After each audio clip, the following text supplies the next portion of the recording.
Bonjour à tous et bienvenue sur Beer Discover, et dans cette vidéo je vais vous parler des erreurs fréquemment faites par les brasseurs amateurs. Donc si vous êtes intéressé par le brassage à faire chez vous, je vous explique quelques erreurs à ne pas faire lorsque vous brassez.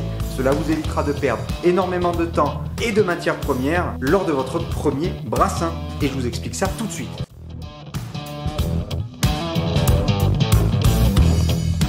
La règle numéro 1, l'erreur numéro 1 de tous les brasseurs amateurs va être de négliger le nettoyage et la désinfection. Il est très important de différencier ces deux éléments, nettoyage-désinfection, car ce sont des choses complètement différentes.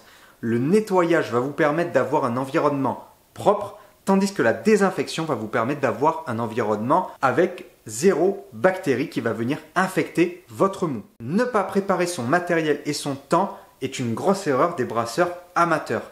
Vous verrez que le brassage, il y a des moments de pause un peu plus tranquilles, mais il est important de bien préparer ses quantités de malt, ses quantités de houblon et de bien veiller au temps d'empâtage, au temps d'ébullition. Ces étapes-là sont primordiales pour le brassage et votre bière peut avoir des goûts altérés à la fin si vous ne respectez pas ces temps. Préparez-vous mentalement avant le brassage pour ne rater aucune de ces étapes. Le pH de la bière est très important. Il faut le contrôler de temps en temps à l'aide d'un pH mètre, car une bière avec un pH trop élevé ou trop petit, le pH d'une bière doit se situer entre 5 et 6. Grosse erreur de débutant également va être d'ouvrir le fermenteur. Lorsque votre bière est en fermentation, c'est la période où les levures travaillent. Il est donc important de les laisser travailler tranquillement. Le temps de fermentation est assez long, donc si vous êtes curieux, prenez votre mal en patience et n'ouvrez pas le fermenteur. Car toute ouverture peut permettre à des bactéries extérieures de rentrer dans le fermenteur et d'infecter votre bière et elle sera imbuvable. Tout votre travail sera mis à la poubelle. Autre erreur est d'utiliser des matières premières trop vieilles.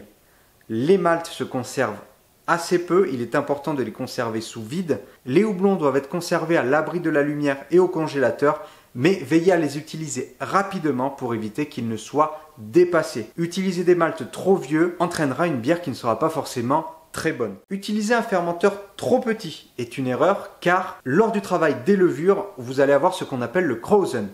Le krausen va être une mousse en fait qui va être faite par les levures et qui va gonfler et monter de niveau. Donc avoir un fermenteur trop petit va entraîner un débordement à travers le petit barboteur. Je vous mets une petite vidéo en extrait. L'embouteillage se fait à la fin de la fermentation primaire ou secondaire si vous avez fait une garde. En tout cas, embouteiller trop tôt va faire que les levures vont continuer de travailler à l'intérieur de la bouteille alors qu'elles n'ont pas fini complètement la fermentation.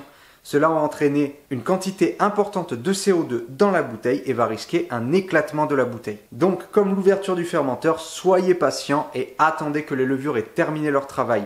Vous leur redonnerez du sucre dans les bouteilles pour apporter du gaz et de l'alcool supplémentaire dans les bouteilles, mais attendez que les levures aient fini leur fermentation dans le fermenteur. Et pour finir, c'est une erreur que beaucoup vont faire car trop ambitieux. La bière est une maîtrise exacte des ingrédients, que ce soit les maltes, les houblons, les levures. Donc je vous conseille de commencer par des petites recettes, des recettes simples, des recettes qu'on va appeler des smash. La smash, c'est une single malt and single hop, qui signifie un seul malt et un seul houblon.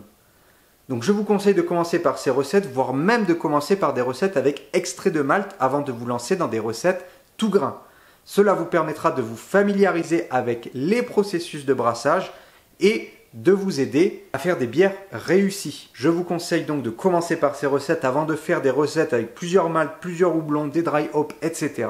afin de vous familiariser avec le matériel et les processus. Donc c'est tout pour cette vidéo, j'espère qu'elle vous aura aidé à éviter les pièges des brasseurs amateurs. J'étais et je suis toujours un brasseur amateur. La lecture de bouquins, de forums, etc. La communauté est grande sur le brassage amateur. Je vous conseille de vous renseigner au maximum. N'hésitez pas à poser des questions, à me poser des questions et je me ferai un plaisir de vous répondre sur le brassage amateur.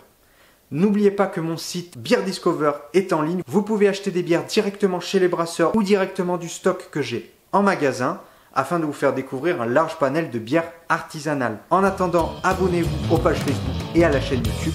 Moi je vous dis à vendredi prochain 18 h et n'oubliez pas, rejoignez la Génération Craft. Ciao!